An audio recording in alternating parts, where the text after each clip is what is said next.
Alright, today we're going to actually specifically talk about how to do confidence intervals for proportions. So let's say we're looking for the true proportion of Fort Wayne area high school students who work part-time jobs. So this unknown proportion we'll call P. Okay, so it's the real thing, but we don't know it. So in order to estimate it, we take a sample of 30 students, and we find out 12 of them work part-time. So that means our P hat is 12 divided by 30. So we get 40% for our P hat. So we're hoping that P hat's close to the real proportion, but we don't necessarily think it's exact, and we're not really sure exactly how far away it is. Okay, if we took another sample of 30 students, we'd probably get a little bit different P hat. So we try to remember that term, the fact that we get different P hats when we take samples. That's called sampling variability.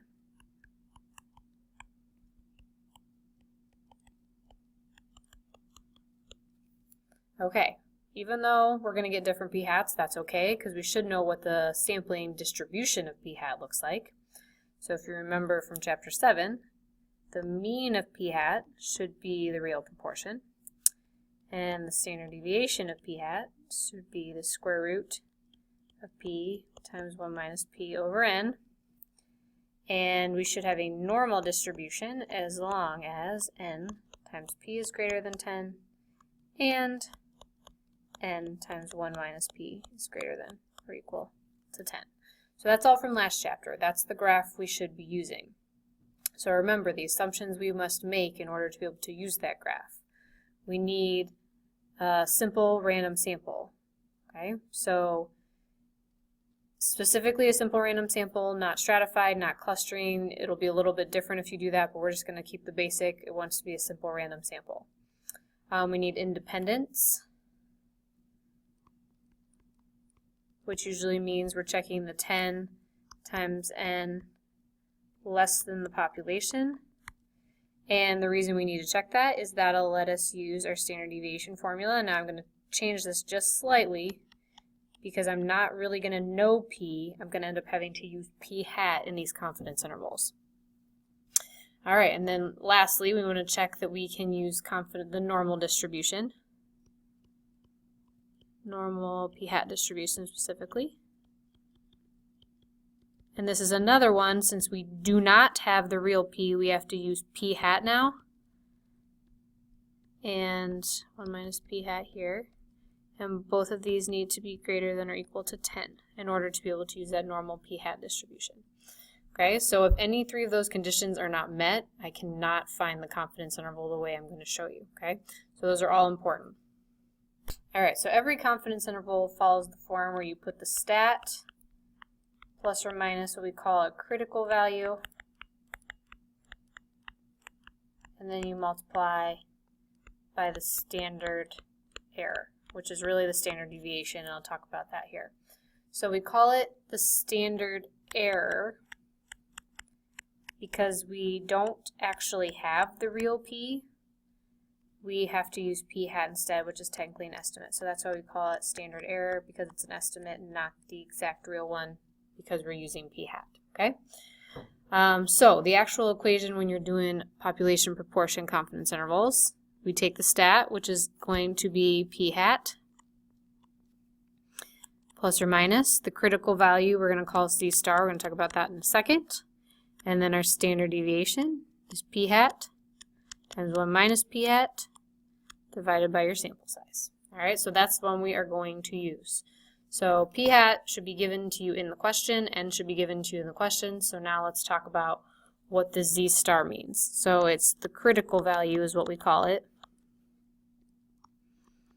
So what it really is if you're on your normal curve, and it's the Z curve, so your standard normal, where you've got a mean of 0, standard deviation of 1. Alright, so if we're looking for instance, the 90% Z star, that means we know that 90% is within this range. Okay, so we're looking for the Z star value that's cutting off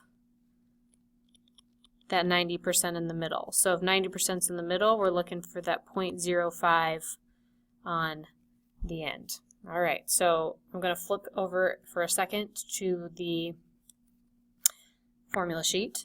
So the sheet we are going to use is the one that's the t distribution. Now technically it is z, but this very last line right here is the z star stuff that we want. Okay, so the infinity line is the z star. So if we're looking for a 90% confidence interval, for instance, that's the z star. If it's for a 98% one, that's the z star. Okay, so that is the z value here that's going to cut off that 0.05% on the bottom. Okay, and it's okay if it's negative, positive, it doesn't matter because we're going to do plus or minus.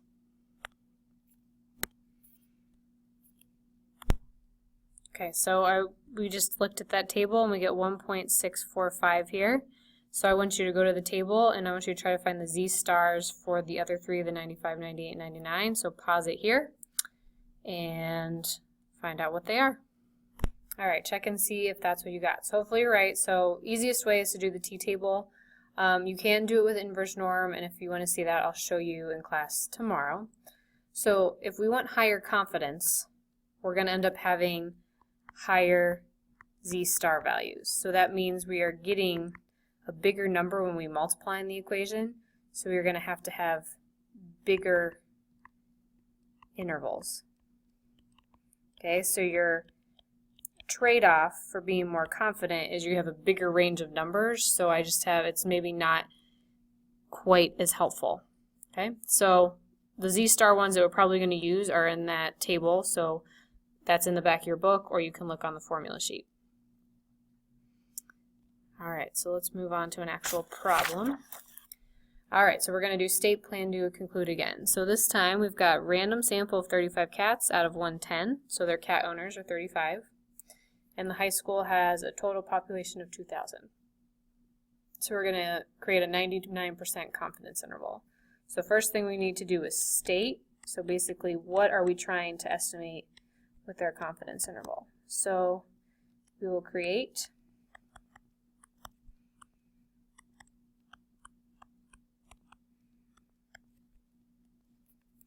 a 99% confidence interval for the true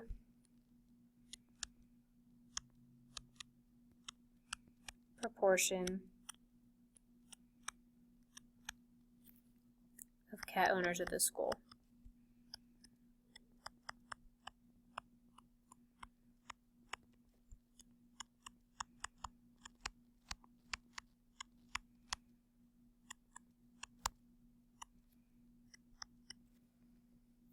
Alright, so that's our plan. So we're defining P.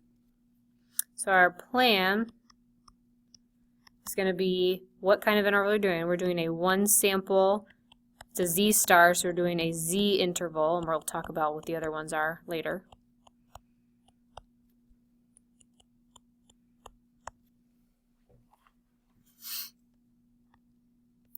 Okay, so in order to do that, we have a random sample of 35 cats.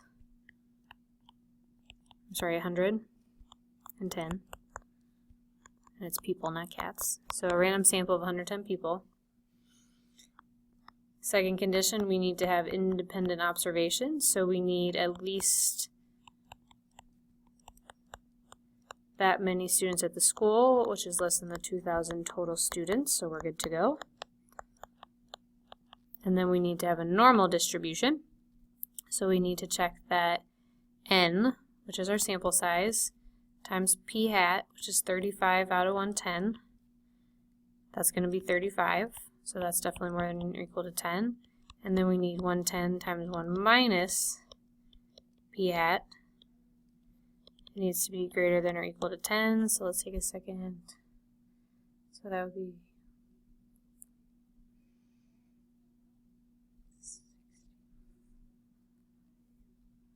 I think it's 75 if I'm doing that correctly, which is definitely more than 10. So p hat distribution is approximately normal. So that's what we're checking there. So now we can actually use norm CDF here. So we use our normal curve, and we're going to do p hat plus or minus z star times our square root. Okay, so our p hat we figured out when you do it into terms of a decimal, that's 0.32, that's just 35 over 110. The z star for a 99% interval, looking at the table, is 2.576. And then you have the square root of 0.32 times 1 minus 0.32 over 110. Okay, so you just multiply that on your calculator and you should end up with this interval. Okay, so the conclusion, we are 99% confident the true proportion of cat owners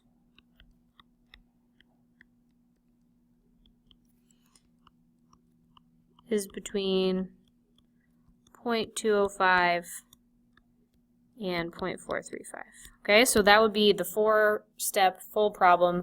That's what I'm going to expect you to do. Okay, so is it plausible that exactly 33% of students own a cat? That's within the range of the interval, so it is possible. So yes, since 0.33 is in our interval.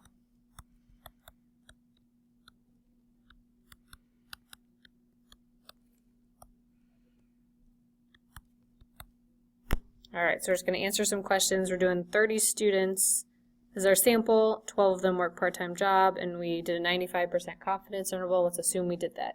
So the margin of error part is just the part after the plus minus, so it's the z star times your standard deviation.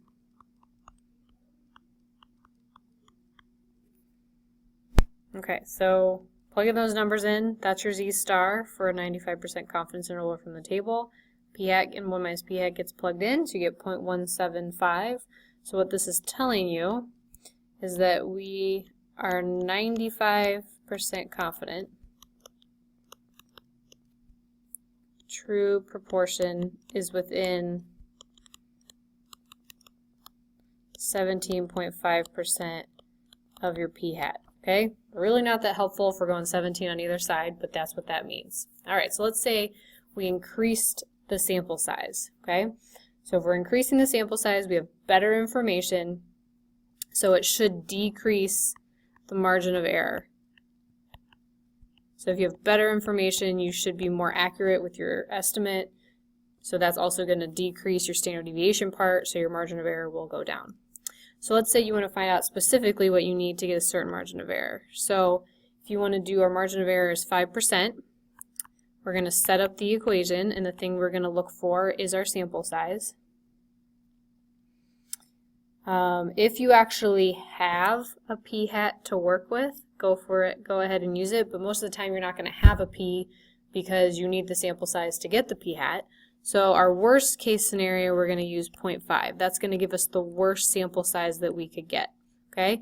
If you had one to use, you could go ahead and use it, but otherwise you're just going to do 0.5 for p hat and 1 minus p hat. So if we go ahead and solve this, you should end up with an n of 384.16, but we can't have a partial person, so you want at least 385 people in your sample. Okay?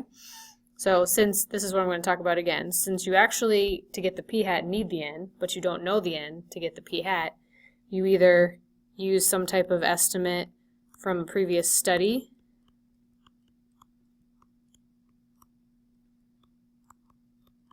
or just use p hat equal to 0.5 as worst option. So that'll guarantee it. So if you have anything better than that, you're actually going to be a smaller standard deviation, but that'll guarantee you're within 5%. All right, so for instance, I'll just do one more example here. If we want to be within 10% for our margin of error, I'm going to do it for a 95% confidence interval, z star again. Worst case, again, I'm going to do 0.5 because I don't know anything. N, so we get an n of 67.24, so we want 68 people. We're always going to round up for this. We don't want partial people.